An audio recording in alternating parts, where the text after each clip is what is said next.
लेकर इस स्थान पर आए हैं। जो काम आपको कठिन जान पड़ता है, जिसे आप सोच रहे हैं कि मैं यहाँ से प्रार्थना करवाऊंगा और वो हो जाएगा, जिस प्रार्थना को लेकर आप हन्ना की तरह परमेश्वर के भवन में आए हैं, परमेश्वर का वचन आपसे कुछ कहता है। अपनी आंखों को बंद करें, अपने मन में कहें, प्रभु मुझसे बात कर, प्रभु मुझसे बात कर, मैं क्या करूं, कुछ समझ नहीं आ रहा, कुछ समझ नहीं आ रहा है, मैं क्या करूं प्रभु। प्रभु का वचन आसाम में आपसे कहता है, आपके लिए कहता है, पर्सनली आपके लिए। ये मैं नहीं, मेरे शब्द नहीं, ये परमेश्वर का जीवित सामर्थी वचन है। प्रभु कहते हैं कि न बल से होगा न शक्ति से होगा, परंतु मेरी आत्मा के द्वारा होगा। आपके लिए परमेश्वर ऐसे करेगा, ना आपकी बल से होगा, ना आपके बुद्धि से होगा, परंतु वो परमेश्वर की आत्मा के द्वारा संभव होगा। प्रभु के लिए तालियां, क्योंकि प्रभु आपके जीवन में ऐसा करने पर है। आपसे नहीं हो सकता, मुझसे भी नहीं हो सकता, लेकिन हम एक ऐसे परमेश्वर पर भरोसा करते हैं जिसके लिए कोई काम कठिन नहीं है। वो निर्जल देश में जल की धाराओं को बहा सकता है, वो जंगल में आपके लिए मार्ग बना सकता है, वो चट्टान से पानी निकाल सकता है, वो सब कुछ कर सकता है। वो आपकी उस समस्या को भी आपके जीवन से दूर कर देगा। बाइबल में लिखा है कि ये बड़े बड़े पहाड़ परमेश्वर की उपस्थिति में मोम के समान पिघल जाते हैं। जब आज आप एक समस्या को लेकर, एक परेशानी को लेकर परमेश्वर के भवन में आए हैं, परमेश्वर की उपस्थिति में वो समस्या, वो रुकावट, वो बाधा जो आपको पहाड़ के समान नजर आई है, वो पिघल जाएगी यीशु के नाम से। Thank you Jesus. इस वचन को अपने हृदय में बांध लें और इस वचन को लेकर यहां से जाएं, क्योंकि काम परमेश्वर का वचन करता है, यीशु के नाम से। आमीन। Praise the Lord, hallelujah. अच्छा, सुस्त लोग मुझे पसंद नहीं है, थोड़ा एक्टिव लोग चाहिए। कैसे लोग, कैसे होते हैं एक्टिव लोग? जैसे हमारे विकास भाई हैं। और कैसे होते हैं? कई प्रकार की कलीसियाएं हैं आज। एक कलीसिया ऐसी है जहां 24 घंटे आनंद है। उनके जीवन में कुछ हुआ नहीं हुआ, लेकिन वो आनंदित हैं। वो नाच रहे हैं, वो गा रहे हैं, वो बजा रहे हैं, वो चिल्ला रहे हैं, वो हालेलुया कह रहे हैं, वो आमीन कह रहे हैं। और कुछ कलीसियाएं ऐसी हैं जो शांत हैं। अरे ये तो मुझे पहले से ही पता था, कुछ नया बोलो। लेकिन आपको मैं बताना चाहूँगा, जो व्यक्ति परमेश्वर के वचन के साथ एग्री होता है, काम उसी के जीवन में होता है। और एग्री कौन होता है? जो कहता है आमीन, जो कहता है हालेलुया, जो बजाता है तालियां परमेश्वर के वचन पर। मेरे लिए नहीं, मेरे लिए नहीं, परमेश्वर के वचन के लिए। जब आपको लगे और ये तो मेरे लिए बोला गया, हालेलुया, आमीन, मेरे साथ में हो प्रभु, ऐसा मेरे साथ में इस वचन के अनुसार हो। मुझे ऐसी कलीसिया चाहिए, मुझे ऐसे लोग चाहिए। जब मैं किसी कलीसिया में होता हूं ना, तो अगर लोग सुस्त हैं, सबसे पहले ताली मैं बजाऊंगा। लोग सुस्त हैं तो सबसे पहले आमीन मैं ही बोलूंगा, हालेलुया भी मैं ही बोलूंगा। उसके बाद पूरी कलीसिया बोलेगी। अगर मैं वहाँ बैठा हूँ और यहाँ से प्रचार हो रहा है कोई पास्टर अगर प्रचार कर रहा, मैं वहाँ बैठा हूँ, मैं सुन रहा हूँ, मैं सीख रहा हूँ, तो यदि मेरे लिए वो वचन आया मेरे हार्ट में, हाँ ये बहुत अच्छा है, यस आमीन, प्रेज द लॉर्ड, क्योंकि ये मेरे लिए है। तो आज से हम जितने भी लोग यहाँ पर काफ़ी समय से आ रहे हैं, वो लोग और हम सभी लोग इस काम को अपने जीवन में अप्लाई करेंगे। यीशु ने एक से पूछा कि तू क्या चाहता है कि मैं तेरे लिए करूं? उसने कहा, तुरंत से कहा, प्रभु कि मैं देखने लगूं। क्विक रिप्लाई यदि आपका है, प्रभु आपके जीवन में काम करेगा और निश्चय करेगा। और यदि नहीं तो उतना ही स्लो फिर आपके जीवन में भी काम होगा। समझ रहे हैं मेरी बात को? गर्मी बहुत हो रही है यहाँ पे, कितने लोगों को लग रही है गर्मी? मुझे भी बहुत गर्मी लग रही है। और जब हम डांस कर रहे थे तब मुझे एक दिन याद आया अपने जीवन का। एक समय की बात है जब हम इस जगह पर नए नए थे, शायद पहली हमारी गर्मी थी यहाँ पर, क्योंकि हम ऐसे इलाके के हैं जहाँ ठंड है। और पहली बार हम लोग इस जगह पर आए कोटद्वार में, और बहुत ज़्यादा गर्मी पहली बार हमको महसूस हुई। और ये एरन जो मेरा बड़ा बेटा है वो बहुत छोटा था उस समय, 3 या 4 महीने का या फिर 5 महीने का इतना लगभग था, और वो बहुत ज़ोर ज़ोर से रोने लगा। क्यों? क्योंकि उसे बहुत गर्मी लग रही है। पंखा चल रहा है लेकिन उससे इतनी तेज़ गर्मी आ रही है कि बच्चा उसे सहन नहीं कर पा रहा। और हमारे पास इतने पैसे नहीं कि हम कूलर खरीद रहे हैं, एसी तो बहुत दूर की बात है, या फिर एक और टेबल फैन कम से कम हम ले लें कि उससे बच्चे पर हवा चली जाए, इतने भी नहीं, क्योंकि जस्ट हमने सेवा शुरुआत की थी। और मेरी आंखों में आंसू आ गए, मुझे बहुत अंदर से मैं बहुत हर्ट हुआ जब ये रोने लगा बहुत तेज से, और पूरा लाल हो गया। और मैं वहाँ पे तो कुछ नहीं कर सका, मैं उठा, मैं छत पे चले गया। छत पे मैंने प्रभु से कहा, प्रभु मैं तो तेरा सेवक हूँ, और मेरे बच्चे को देने के लिए, उसको हवा देने के लिए, पंखे खरीदने के लिए मेरे पास कुछ नहीं है प्रभु, और मैं तेरा सेवक हूँ जो सर्वशक्तिमान है। यदि हमारे नरेंद्र मोदी प्रधानमंत्री जी का जो सेवक होगा वो भी मैं सोचता हूँ लखपति होगा प्रभु, मैं सर्वशक्तिमान का सेवक हूँ। और मेरा बच्चा एक तरीके से गर्मी से क्या कर रहा है, तड़प रहा है। और थोड़ा 5-10 मिनट में छत में रहा, फिर नीचे आ गया, और फिर शाम हो गई और हम शाम को बाहर निकले। जिनके घर पर हम रहा करते थे, हमारी जो मकान मालकिन थी, वो मेरे पास आई, बोले तुम्हें बहुत गर्मी हो रही होगी। मैंने कहा हाँ आंटी गर्मी तो बहुत हो रही, क्योंकि ऊपर वाला फ्लोर था तो उसमें बहुत ज़्यादा गर्मी। अच्छा एक काम करो, हमारे पास 2 कूलर हैं, एक तुम ले जा लो। और मैं खुशी से अंदर ही अंदर मतलब इतना खुश हुआ कि प्रभु तू सुनता है, तू प्रार्थनाओं को सुनता है, तू अपने दास की घटी कमियों को भी देखता है, उन्हें समय समय पर पूरा करता है। मैं उसी समय गया, उस कूलर को ऊपर लेके आया, सफाई किया, और मैंने उसी समय चला दिया। मेरा प्रभु ऐसा महान परमेश्वर है। हालांकि बहुत सारे लोगों के लिए छोटी सी बात है, अरे कूलर ही तो है, लेकिन मेरे लिए वो उस समय करोड़ों का था, क्योंकि मैं उसे खरीद नहीं सकता था।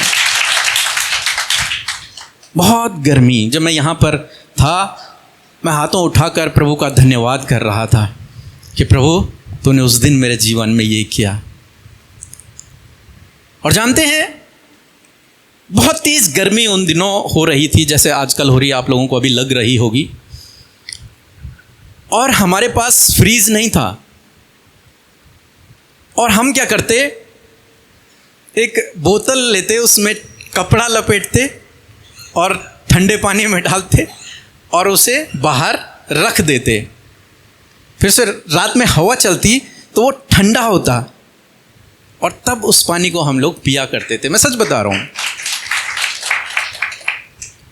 और एक दिन फिर ऐसे ही हुआ, मैं आंटी के पास था बैठा हुआ, वो पता नहीं क्यों प्रभु उनको इस्तेमाल कर रहा था मेरे लिए। उन्होंने कहा, बेटा मैं तुम्हें एक चेक दे रही हूँ और इसे लेकर सैमसंग के शोरूम में जाना और वहाँ से अपने लिए एक फ्रीज ले आना और बड़ा फ्रीज लेके आना, अच्छा फ्रीज लेके आना। आपको यकीन नहीं आएगा, मैं अंदर ही अंदर इतना प्रभु का धन्यवाद करने लगा, क्योंकि ये केवल इस बात को केवल मैं जानता था, मेरी पत्नी जानती थी, बाकी कोई नहीं जानता था कि हमारे पास फ्रीज नहीं है, हमें ज़रूरत है, हमारे पास कूलर नहीं है, हमें ज़रूरत है। लेकिन मेरा प्रभु सब जानता है, मेरा प्रभु सब जानता है, उसे पता है, लेकिन वो सही समय का परमेश्वर है, वो सही समय पर काम करता है। मैंने कहा, नहीं नहीं आंटी, मुझे नहीं चाहिए, मुझे नहीं चाहिए, मुझे नहीं। बोले, ये लेके जाओ, तुम्हें और ज़रूरत पड़ेगी और लेके जाना। मैंने नहीं लिया। वो अंदर गई, उन्होंने अपना एटीएम निकाला, मुझे दिया, उसका पिन बताया, बोला अब जा और लेके आ। अब बुजुर्ग हैं, मुझे उनका कहना मानना पड़ा, लेकिन इंतज़ाम मेरा प्रभु कर रहा था, मेरा प्रभु कर रहा था। वो हृदयों को खोलता है, वो कार्य करता है। और जानते हैं, जब मैं यहाँ पर था आज अभी और आराधना चल रही थी, मैं इन बातों के लिए प्रभु का धन्यवाद कर रहा था और मैं कह रहा था, प्रभु यहाँ पर इतने लोग बैठे हुए हैं और आज ये भी गर्मी में है, मेरी पीठ पूरी गीली हो गई है पसीने से। आप जानते हैं प्रभु क्या करने पर है, क्या करने पर है धनीश भाई? एसी देने जा रहे हैं। आमीन। क्या सच होगा? प्रभु करेगा। क्या आप जानते हैं प्रभु कर सकता है इस काम को? लेकिन मेरे पास आज भी नहीं है धनीश भाई, आज भी मैं एसी नहीं लगा सकता यहाँ। लेकिन कौन कर सकता है? यीशु। यस, कौन कर सकता है? यीशु कर सकता है। मैं वचन में नहीं गया, अभी मैं आप लोगों से बातें कर रहा हूँ केवल, क्योंकि प्रभु का आत्मा मुझे लीड कर रहा है ऐसा बोलने के लिए। यीशु करेगा, वो आपके लिए भी करेगा। आपको बड़ा जान पड़ रहा है, लेकिन वो करेगा। अरे वो अद्भुत आश्चर्य कर्मों को करने वाला परमेश्वर है, उसके लिए कोई काम कठिन नहीं है। हम एक ऐसी सोच रहे हैं, लेकिन इसमें एक से काम नहीं चलेगा, ज़्यादा लगेंगे। कौन लगाएगा? यस, कुछ दिनों में इस गवाही को भी हम सुनेंगे। न बल से होगा, न शक्ति से होगा, परंतु मेरे परमेश्वर की आत्मा के द्वारा सब कुछ हो सकता है। बस दर्शन देखने वाला आदमी होना चाहिए, उस पर भरोसा करने वाला आदमी होना चाहिए कि ये कर सकता है, तो आपके लिए कर देगा। आप जानते हैं, आप में से बहुत सारे लोग हमारे साथ में बहुत लंबे समय से जुड़े हुए हैं। कोई कह सकता है 2 साल से कितने लोग हैं? 3, 4 साल पहले से जो हमारे साथ जुड़े हुए। 5, कितने साल? 3 साल। अंकल 4 साल। और कोई 5 साल से है? 5 साल सिस्टर्स हैं। कोई 6 साल से जुड़ा है हमारे साथ में? 6 साल से मैं जुड़ा हूँ। 6 साल में आपने हमारे सैकड़ों या फिर हजारों वीडियोस देखे होंगे। कभी भी आपको किसी भी वीडियो में कहीं QR कोड दिखा? कहीं हमारा अकाउंट नंबर दिखा? क्यों? सब जगह तो दिखता है। पहली मीटिंग जब हमने यहां पर की तो लोग हमारे पास आके कहने लगे, पादरी साहब ये पास्टर जी। हमने कहा नहीं, हमें नहीं चाहिए। तो कुछ लोग नाराज भी होने लगे कि यार हम इतनी दूर से आए हैं, परमेश्वर की सेवा के लिए कुछ देना चाहते हैं और ये मना कर रहे हैं। सर, मैंने आपको मना किया था? अंकल, मेरे ख्याल से जितने आए होंगे मैंने उनको, सिस्टर, मना किया, नहीं आपको नहीं देना है। क्यों? क्योंकि मैं जानता हूं मेरा प्रभु कर सकता है। इसलिए आज तक आप हमारे चैनल के सारे वीडियोस देख लीजिए। केवल एक बार मैंने शेयर किया होगा, जब मैं लैंड खरीदने की हम लोग बात कर रहे थे, तब मैंने ये कहा कि आप प्रेयर कीजिए, हम लैंड खरीदने वाले हैं। लेकिन आज तक कोई QR कोड नहीं, कोई भी अकाउंट नंबर नहीं, क्योंकि हम किसी इंसान पर नहीं, अपने सर्वशक्तिमान खुदा पर निर्भर हैं। आज सामने मैं आपको कहना चाहूँगा कि हर बात के लिए अपने प्रभु पर निर्भर रहें। न बल से होगा आपके लिए, न शक्ति से होगा, परंतु परमेश्वर की आत्मा से आपके लिए संभव होगा। एक दिन की बात है, और मैं और मेरी वाइफ जो हैं, हम लोग उस समय स्टार्टिंग कर रहे थे हम लोग मिनिस्ट्री की, तो सारी फ़ोन कॉल हम ही उठाते थे दोनों, और सबके लिए प्रार्थना भी है फ़ोन पर हम ही करते थे, व्हाट्सएप रिप्लाई सब कुछ हम किया करते थे। तो उन्होंने कहा कि हम ना कल घर जाएंगे, मायके जाना है मतलब।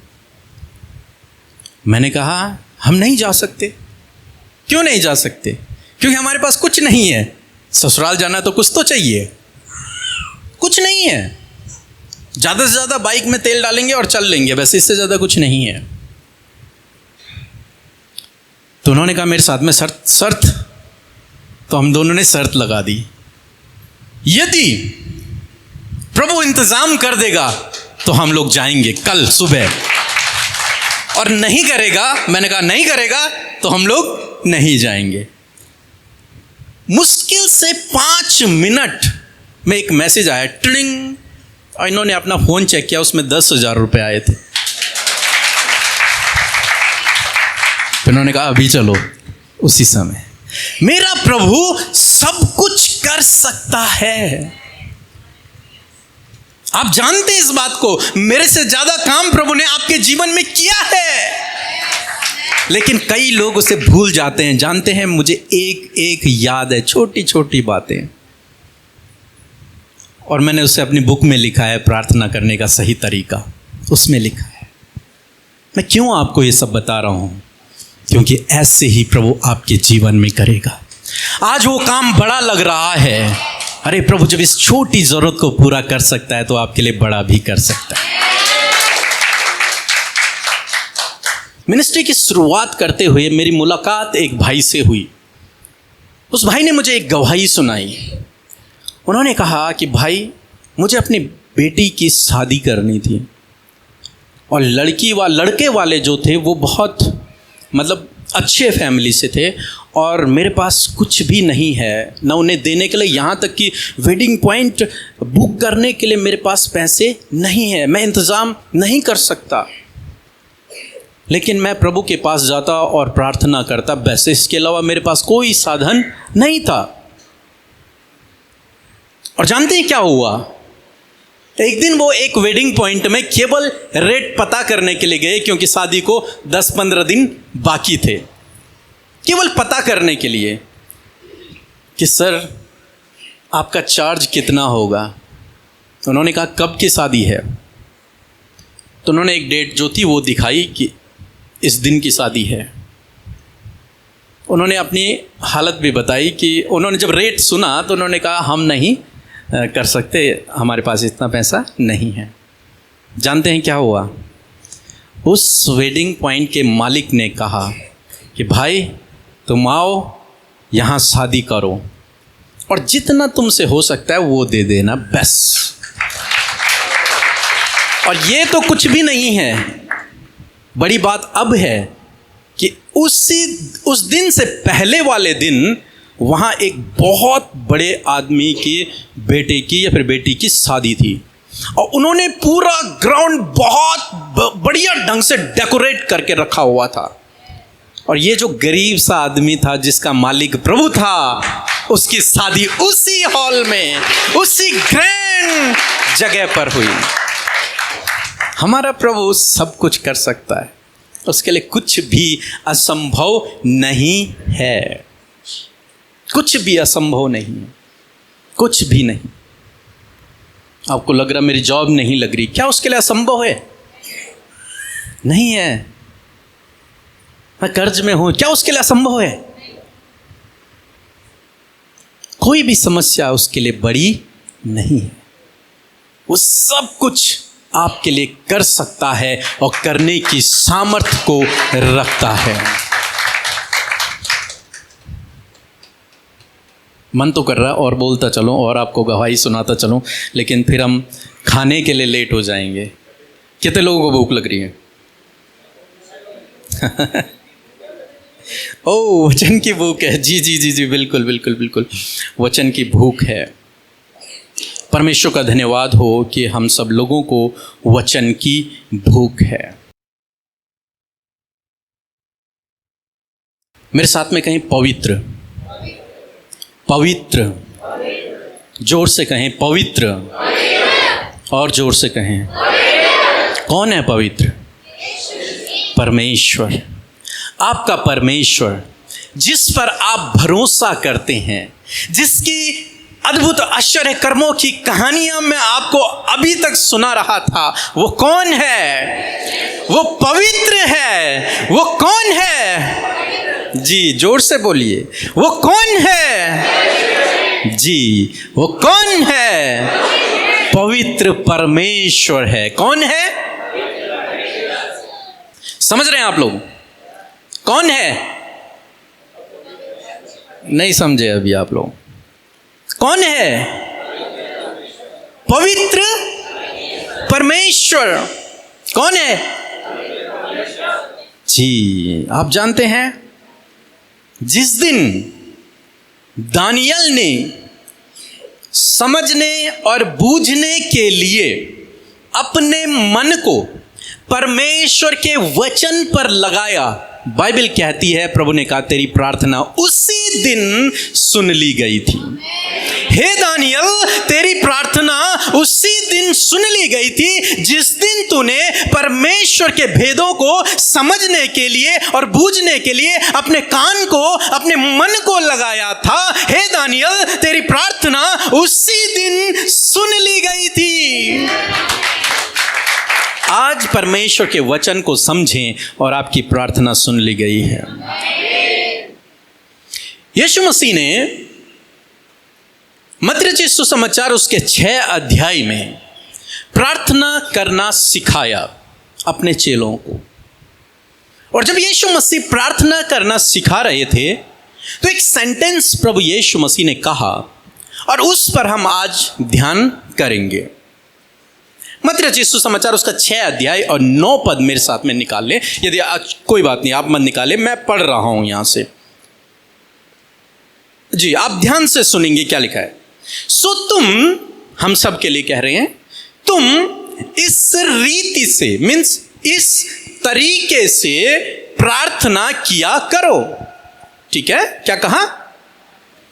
कि तुम, अपने चेलों से कहा, तुम इस तरीके से प्रार्थना किया करो। और फिर कहा, क्या तरीका है वो? यहां पे लिखा, हे हमारे पिता। क्या कहा? पहली बात प्रभु यीशु मसीह ने कही कि तुम इस रीति, रीति मीन्स तरीका, एक तरीका प्रभु यीशु मसीह सिखा रहे हैं। एक तरीका सिखा रहे हैं, किसका? प्रार्थना। प्रार्थना एक बहुत बड़ा सब्जेक्ट है और बहुत इंपॉर्टेंट सब्जेक्ट है। यदि आप मसीह में हैं और आप कभी प्रार्थना नहीं कर रहे हैं तो मैं सोचता हूं आप मसीह में नहीं हैं। कितने लोग एग्री हैं?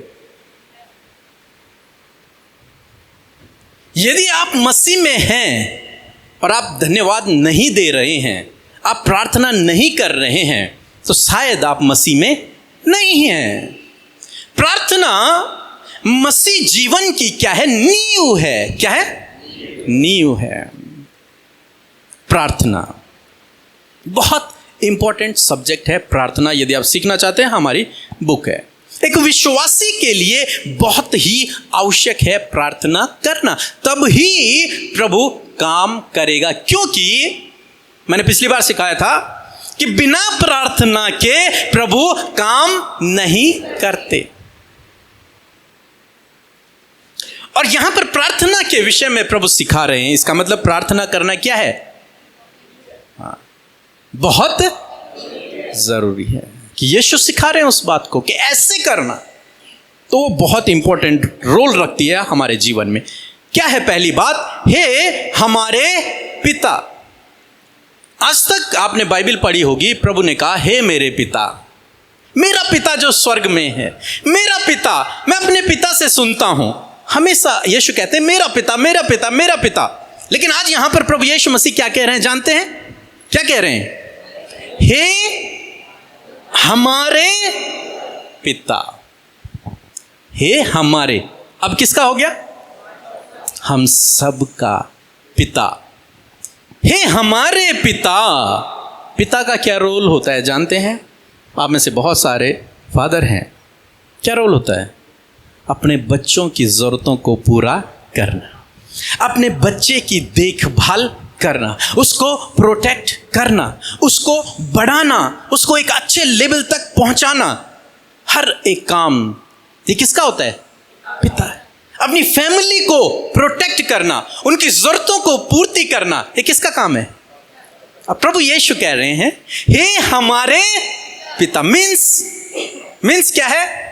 कि परमेश्वर का काम, जब हम उसे पिता कहते हैं, जब हम उसे पिता मानते हैं, तो परमेश्वर की जिम्मेदारी हो जाती है आपकी जरूरतों को पूरा करना। क्योंकि एक पिता की जिम्मेदारी है वो अपने बच्चों की क्या करे? पूर्ति करे। अब परमेश्वर की जिम्मेदारी हो जाती है जब आप उसे क्या कहते हैं?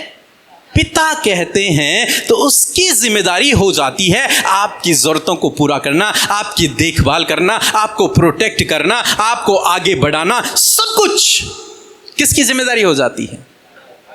समझ रहे हैं आप मेरी बात को? नहीं समझ रहे हैं? अगर नहीं समझेंगे तो मैं और धीरे धीरे चलूंगा। आपको समझना है जल्दी, क्योंकि एक्शन करना पड़ेगा आपको। क्या है पिता की जिम्मेदारी? अपने बच्चे की जरूरत को पूरा करना, उसकी स्कूल फीस देना, उसके लिए ड्रेस बनाना, सुबह सुबह उठ के उसको तैयार करना। सब काम किसका है? पिता का है। माता का भी है। यहाँ पे पिता का जिक्र हो रहा है, इसलिए मैं पिता बता रहा हूँ। घर में जाके ये ना कहें कि पास्टर जी ने कहा था कि पिता का काम है आप करो। यहाँ पे पिता की बात है, इसलिए मैं पिता बता रहा हूँ। तो किसकी जिम्मेदारी है? पिता की जिम्मेदारी है। अब वो किसका पिता है? हम सब का पिता है। जानते हैं क्यों?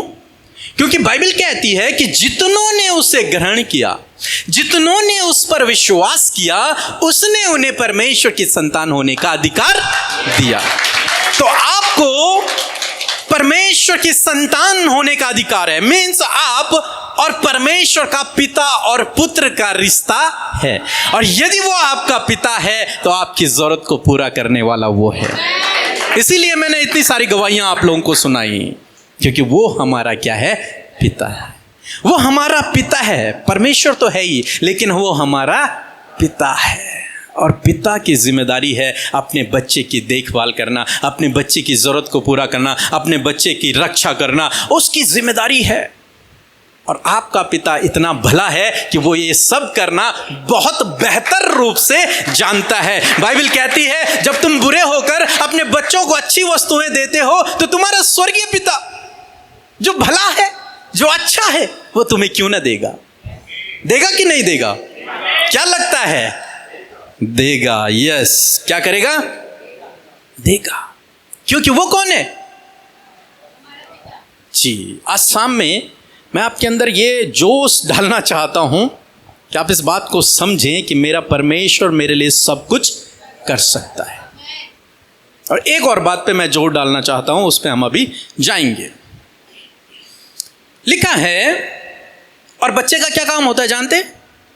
पिता का काम तो हमने देख लिया, लेकिन बच्चे का काम भी तो देखना जरूरी है ना? बच्चे का क्या काम होता है? जोर से बोलिए, जोर से, मेरे कानों तक नहीं है। पिता का हुक्म मानना और पिता का आदर करना और पिता से मांगना। और क्या सोचते हो आप? आपके भी तो बच्चे हैं, आप क्या सोचते हैं अपने बच्चे के बारे में कि इसकी क्या जिम्मेदारी होनी चाहिए? यदि मेरी जिम्मेदारी है इसको पढ़ा लिखा के बड़ा करना, तो इसकी जिम्मेदारी क्या होनी चाहिए? जी, पिता के साथ समय व्यतीत करें, पिता की आज्ञा को मानना। और एक और मैं कहूंगा कि पुत्र का कर्तव्य है कि वो अपने पिता पर भरोसा रखे। बस जो कर रहा है मेरा पिता कर रहा है, बस ठीक है, मेरा भरोसा है अपने पिता पर, अपने पापा पर मुझे भरोसा है, वो जो कर रहा है सही कर रहा है, जो करेगा वो भी सही करेगा। फिर दूसरी बात यहां पर प्रभु यीशु मसीह कहते हैं कि हे हमारे पिता, तू जो स्वर्ग में है, तेरा नाम क्या माना जाए। और जब मैं इस वचन को पढ़ रहा था, मैंने कहा प्रभु ये क्या बात हुई? हे हमारे पिता, तू जो स्वर्ग में है, तेरा नाम पवित्र माना जाए, तेरे नाम को आदर मिले, एक तरीके से तेरे नाम को महिमा मिले। ये क्या बात है प्रभु? वो तो ऑलरेडी पवित्र है, क्या उसमें कोई कमी है? उसमें कोई गुनाह है? वो पहले से ही पवित्र है। तो प्रभु यीशु मसीह क्यों कह रहे हैं कि हे मेरे पिता, तू जो स्वर्ग में है, तेरा नाम पवित्र माना जाए? अरे वो ऑलरेडी पवित्र है। क्या प्रभु यीशु मसीह को यह बात समझ नहीं आ रही होगी कि मेरा पिता पवित्र है? आ रही होगी, लेकिन उसके बावजूद यीशु कह रहे हैं कि हे मेरे पिता, तू जो स्वर्ग में है, तेरा नाम पवित्र माना जाए। एक दूसरे से कहो जरा, प्रभु का नाम पवित्र माना जाए। पर कैसे? स्वर्ग में स्वर्गदूत हैं, स्वर्ग की बात हो रही ना यहां पे। तू जो स्वर्ग में है, परमेश्वर स्वर्ग में है और स्वर्गदूत वहां पर हैं, और वो हमेशा कहते हैं एक बात को। किस बात को? पवित्र पवित्र और पवित्र। तो इसका मतलब परमेश्वर पवित्र है, लेकिन प्रभु कह रहे हैं कि तेरा नाम पवित्र माना जाए। यानी कि कहां पर माना जाए? जी, कहां पर? पृथ्वी पर। प्रभु स्वर्ग में तो पवित्र है ही, स्वर्ग में तो तेरी आराधना पवित्र पवित्र शब्द से ही होती है, लेकिन इस धरती पर भी ऐसा दिन आए जब इस धरती पर तेरा नाम भी पवित्र पवित्र पवित्र पवित्र कहा जाए। ऐसा दिन आए प्रभु। क्या कहा जाए? प्रकाशित वाक्य की किताब उसका 4 अध्याय 8 पद में लिखा है, स्वर्गदूत क्या कह रहे थे? पवित्र पवित्र पवित्र प्रभु परमेश्वर सर्वशक्तिमान, जो था, जो है, जो आने वाला है। क्या है? पवित्र है, पवित्र है। लेकिन वो पवित्र परमेश्वर इस धरती पर आने वाला है, और जब वो आएगा तो ऐसे ही पवित्र जैसे स्वर्ग में उसका नाम है, ऐसे ही पवित्र यहां पर भी ठहरना चाहिए। यहां पर जब मैं इस बात को स्टडी कर रहा था कि प्रभु कह रहे हैं तेरा नाम पवित्र माना जाए, मुझे 2 बातें यहां पर देखने को मिली, और वो 2 बातें मैं आपको बता रहा हूं। पहली बात, कोई संयम भाई आप ही आओ जरा। संयम हालांकि मेरे से लंबा है, लेकिन अभी एग्जाम्पल के लिए हम पिता पुत्र हैं, ठीक है, बाप बेटे। मैं पिता और संयम बेटा। अब क्या हुआ? संयम फील्ड में गया, कहीं इस संसार में है, दुनिया में गया, और इसने कुछ गलत काम कर लिया। ठीक है, क्या किया? कुछ गलत कर दिया। अब गलत बहुत सारी चीजें होती हैं, आप समझ सकते हैं। और कुछ लोगों ने इसे पकड़ लिया, इसको रंगे हाथ पकड़ लिया, चोरी करते हुए या कुछ करते हुए। इसको बहुत पीटेंगे और एक बात पूछेंगे, किसका बेटा है? पूछेंगे। पिता का नाम क्या है? कहां का रहने वाला है? आधार कार्ड। किसका बेटा है? क्या लगाते हैं ये पीछे? कहाँ के रहने वाले हैं? बैठ जाइए। क्या हुआ यहाँ पे? क्या हुआ यहाँ पे? थोड़ा सा सोचो, क्या हुआ जी? पिता के ऊपर बात आ गई। क्यों आई? क्योंकि क्या बेटे ने क्या किया? पिता ने तो नहीं किया। किया पिता ने? स्कूल में जब कभी बच्चे, छोटे छोटे बच्चे कुछ गलत कर लेते हैं तो टीचर लोग क्या करते हैं? इनसे तो क्या बात करनी है, पेरेंट्स को बुलाओ। इसके पापा कौन है, इसकी मम्मी कौन है, उनको बुलाओ, क्लास उनकी लगती है। कारण क्या है? क्योंकि बेटे के द्वारा पिता का नाम क्या हो रहा है? गंदा हो रहा है। बेटे के कामों के द्वारा पिता की जो पवित्रता है वो क्या हो रही है? खराब हो रही, कम हो रही। क्यों? क्योंकि बेटा कहाँ है?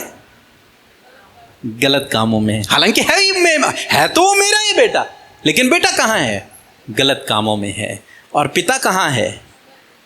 पवित्र है। मतलब पहली बात जो मुझे समझ आई वो बात ये थी कि परमेश्वर का नाम शायद गंदा होता है उसके पुत्रों के गलत कामों के द्वारा। मीन्स जब आप और मैं गलत रास्ते पर निकलते हैं, बाइबल ने लिखा है तुम्हारा प्रकाश, तुम्हारा उजियाला देखकर, तुम्हारे भले कामों को देखकर लोग तुम्हारे पिता की क्या करेंगे? बड़ा।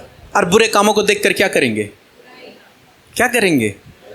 निंदा करेंगे, अपवित्र कहेंगे। किसको? परमेश्वर को। यहां पर एक वचन लिखा है, यहेजकेल की किताब उसका 36 अध्याय और 20 पद लिखा है, परंतु जब वे उन जातियों में पहुंचे जिनमें वे पहुंचाए गए थे, तब उन्होंने मेरे नाम को अपवित्र ठहराया। क्या ठहराया? अपवित्र। इजराइलियों के विषय में बात हो रही। परमेश्वर कह रहा है कि जब मैंने इन्हें उस स्थान पर पहुंचा दिया जहां मैं इन्हें पहुंचाना चाहता था, लेकिन इन्होंने क्या किया? मेरे नाम को वहां क्या कर दिया? अपवित्र ठहरा दिया। कैसे? गलत कामों को करके। हैं तो परमेश्वर के संतान, लेकिन करेंगे गलत काम और परमेश्वर का नाम होगा बदनाम। सही बोला मैंने? परमेश्वर का नाम क्या हो रहा है? बदनाम। ये परमेश्वर यहां पर कह रहे हैं।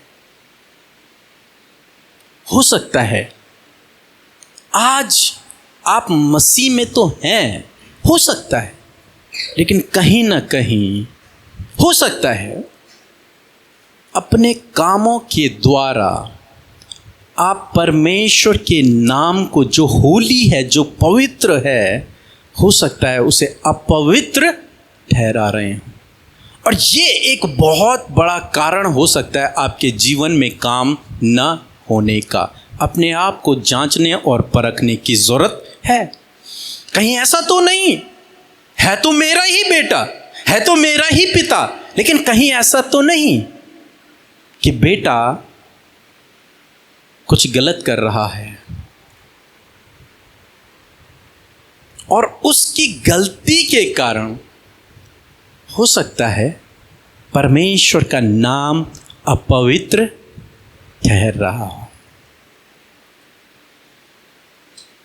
अपने आप को जांचें थोड़ा सा। मैं चाहता हूं कि आप अपने अंदर देखें।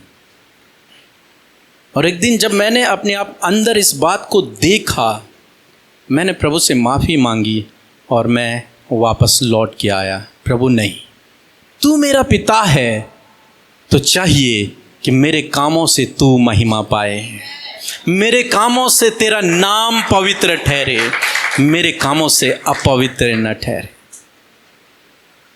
जब हम नए नए विश्वासी थे और हम लोग चर्च जाया करते थे, तो मेरा एक दोस्त था, वो बहुत अच्छा विश्वासी था मंडली में, लेकिन घर में जाता अपनी मम्मी के साथ लड़ाई, अपनी बहन के साथ लड़ाई, अपनी माँ के साथ, अपने पापा के साथ लड़ाई। एक दिन वो मेरे पास आए क्योंकि मैंने उसे सुसमाचार दिया था। वो मेरे पास आके बोले, यही सिखाते हैं तुम्हारे पास्टर, यही सिखाता है प्रभु यीशु मसीह, यही पढ़ते हो तुम बाइबल में? क्या हुआ? बेटे के द्वारा पिता का नाम अपवित्र ठहरा। हो सकता है आज किसी कोने में, हृदय के किसी कोने में, विचारों के किसी कोने में, हो सकता है आपके जीवन में भी कुछ ऐसा हो। जब आप कह तो रहे हैं कि मैं मसीह हूँ, जब आप कह तो रहे हैं मैं परमेश्वर को जान गया, जब आप कह तो रहे हैं मैं यीशु को जान गया, लेकिन हो सकता है वही यीशु आपके उन छोटे छोटे कामों के द्वारा उसका नाम अपवित्र ठहर रहा हो।